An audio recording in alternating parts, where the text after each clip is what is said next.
ناظرین آداب، میں ہوں عاطف عمران۔ مولانا آزاد نیشنل اردو یونیورسٹی کے اس تعلیمی خبر نامے میں آپ کا استقبال ہے۔ آئیے نظر ڈالتے ہیں آج کی سرخیوں پر۔ وزیر اعظم کی قیادت میں اے آئی امپیکٹ سمٹ 2026 کا شاندار افتتاح۔ اے آئی سمٹ 2026 نے وزارت تعلیم کا خصوصی سیشن، مصنوعی ذہانت میں نئی جہتوں پر زور۔ اور سی بی ایس ای نے 10ویں جماعت کے نئے امتحانی نظام میں اہلیت کے قواعد کر دیے واضح۔ اور اب خبروں کی تفصیل۔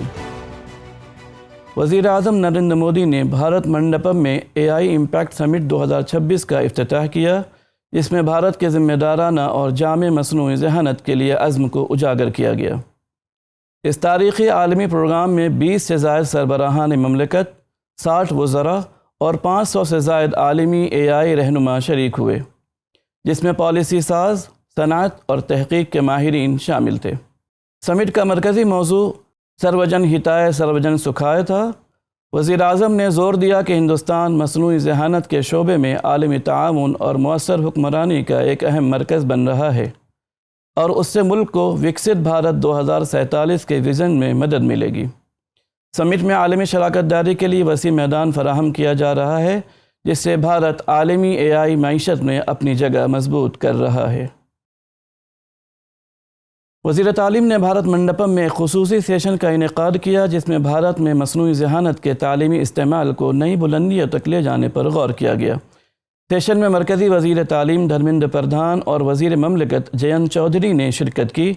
اس موقع پر سرکاری اعلیٰ افسران، سیکریٹری اسکولی تعلیم سنجے کمار، سیکریٹری اعلیٰ تعلیم ونیت جوشی اور آئی آئی ٹی مدراس کے ڈائریکٹر وی کاماکوٹی بھی شریک ہوئے، جبکہ ماہرین، محققین اور اے آئی پر مبنی تعلیمی اسٹارٹ اپس کے بانیوں نے بھی اپنی آراء پیش کی۔ اس موقع پر وزیر تعلیم دھرمیندر پردھان نے اس سمٹ کو وزیر اعظم نریندر مودی کے ویژن سے ہم آہنگ ایک انقلابی قدم قرار دیتے ہوئے کہا کہ بھارت کی تیز رفتار تکنیکی پیش رفت عالمی توجہ کا مرکز بنی ہوئی ہے۔ Central board of secondary education نے 10ویں جماعت کے نئے بورڈ امتحانی نظام کے بارے میں ایک اہم وضاحت جاری کی ہے، جس سے طلبہ اور والدین کے خدشات میں کمی آنے کی توقع ہے۔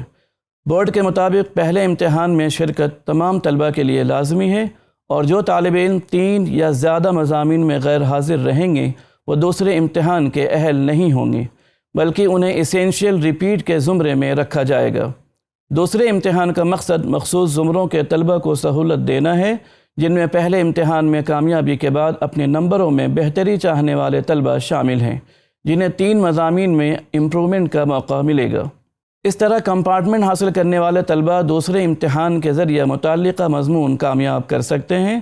کامیاب طلبہ اپنے مجموعی نتیجے کو بہتر بنانے کے لیے مضمون کی تبدیلی کے ساتھ بھی امتحان میں شریک ہو سکتے ہیں۔ بورڈ کی یہ وضاحت نئے نظام سے متعلق شکوک و شبہات دور کرنے میں مددگار ثابت ہوگی۔ تلنگانہ کے ایک طالب علم نے جے ای مین 2026 سیشن کے نتائج میں شاندار کارکردگی کا مظاہرہ کرتے ہوئے 100% NTA پرسنٹائل حاصل کر لیا ہے۔ ملک بھر میں مجموعی طور پر 12 طلبہ نے یہ کارنامہ انجام دیا، جن میں تلنگانہ سے ایک طالب علم شامل ہے۔ ویون شرد مہیشوری، جو نارائنہ ایجوکیشنل انسٹیٹیوٹ سے وابستہ ہیں، ریاست کے واحد امیدوار ہیں جنہوں نے مکمل اسکور حاصل کیا۔ NTA کے مطابق حتمی رینکنگ دوسرے سیشن کے بعد جاری کی جائے گی، جہاں دونوں سیشنز میں سے بہتر اسکور کو شمار کیا جائے گا۔ Indian Institute of Technology Madras نے فنش میٹرولوجیکل انسٹیٹیوٹ کے ساتھ شراکت داری کرتے ہوئے وایو کے نام سے ایک ورچوئل ریسرچ سینٹر قائم کیا ہے، جس کا مقصد aerosol meteorological interactions, Himalayan atmosphere, cryosphere interaction and urban air پر تحقیق کو مضبوط بنانا ہے۔ یہ مرکز ہمالیہ سمیت حساس خطوں میں ماحولیاتی مطالعہ، موسمیاتی تحقیق اور ایئر کوالٹی ماڈلنگ میں پیش رفت کو فروغ دے گا۔ تعاون کے لیے مفاہمت کی یادداشت پر پروفیسر شانتی پون، پروفیسر مانو سنتھنم اور پروفیسر چندن سارنگی کے ساتھ ساتھ FMI کے پروفیسر پیٹری تالاس اور پروفیسر ہینل کوہرن نے دستخط کیے۔ یہ شراکت نہ صرف سائنسی تحقیق کو آگے بڑھائے گی، بلکہ ماحولیاتی علوم میں اعلیٰ سطحی تعلیمی تربیت کو بھی تقویت دے گی۔ پائیدار ترقی کے حصول کے لیے انتظامی صلاحیتوں کے ساتھ ساتھ اختراعی صلاحیتوں کو فروغ دینا ضروری ہے۔ ان خیالات کا اظہار مولانا آزاد نیشنل اردو یونیورسٹی کے وائس چانسلر پروفیسر سید عین الحسن نے کیا۔ وہ شعبہ مینجمنٹ و کامرس کے زیر اہتمام 2 روزہ قومی کانفرنس کے افتتاحی اجلاس سے خطاب کر رہے تھے۔ اس کانفرنس کا انعقاد شعبہ مینجمنٹ و کامرس نے مرکز برائے فاصلاتی و آن لائن تعلیم کے اشتراک سے کیا۔ صدارتی خطاب میں پروفیسر سید عین الحسن نے مزید کہا کہ ٹیکنالوجی اور انسانی وسائل کے درمیان ہم آہنگی پیدا کرنے کی ضرورت ہے۔ ڈاکٹر سوریہ کانت شرما نے اپنے خطاب میں کہا کہ ٹیکنالوجی کے بدلتے ہوئے منظرنامے اور اس کے عوامی زندگی پر اثرات سے کسی طرح بھی فرار ممکن نہیں۔ کلیدی خطبہ Indian Institute of management Visakhapatnam کے پروفیسر وجے بھاسکر نے پیش کیا۔ انہوں نے یہ بات واضح کی کہ کس طرح ٹیکنالوجی کو کاروبار اور معیشت کے بہتر نظم و نسق کے لیے استعمال کیا جا سکتا ہے۔ پروگرام کے آغاز میں شعبہ کے صدر پروفیسر ایم عظیم نے خیر مقدمی کلمات کہے۔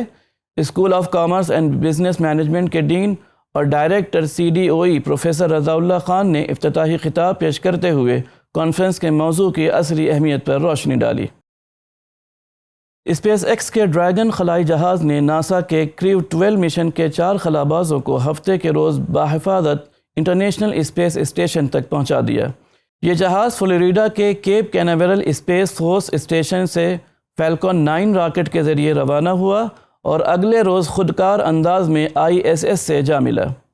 اس مشن میں جانے والی ٹیم اپنے 8 ماہ کے قیام کے دوران بیکٹیریا، خون کے بہاؤ اور پودوں کی نشوونما سے متعلق اہم سائنسی تجربات کرے گی۔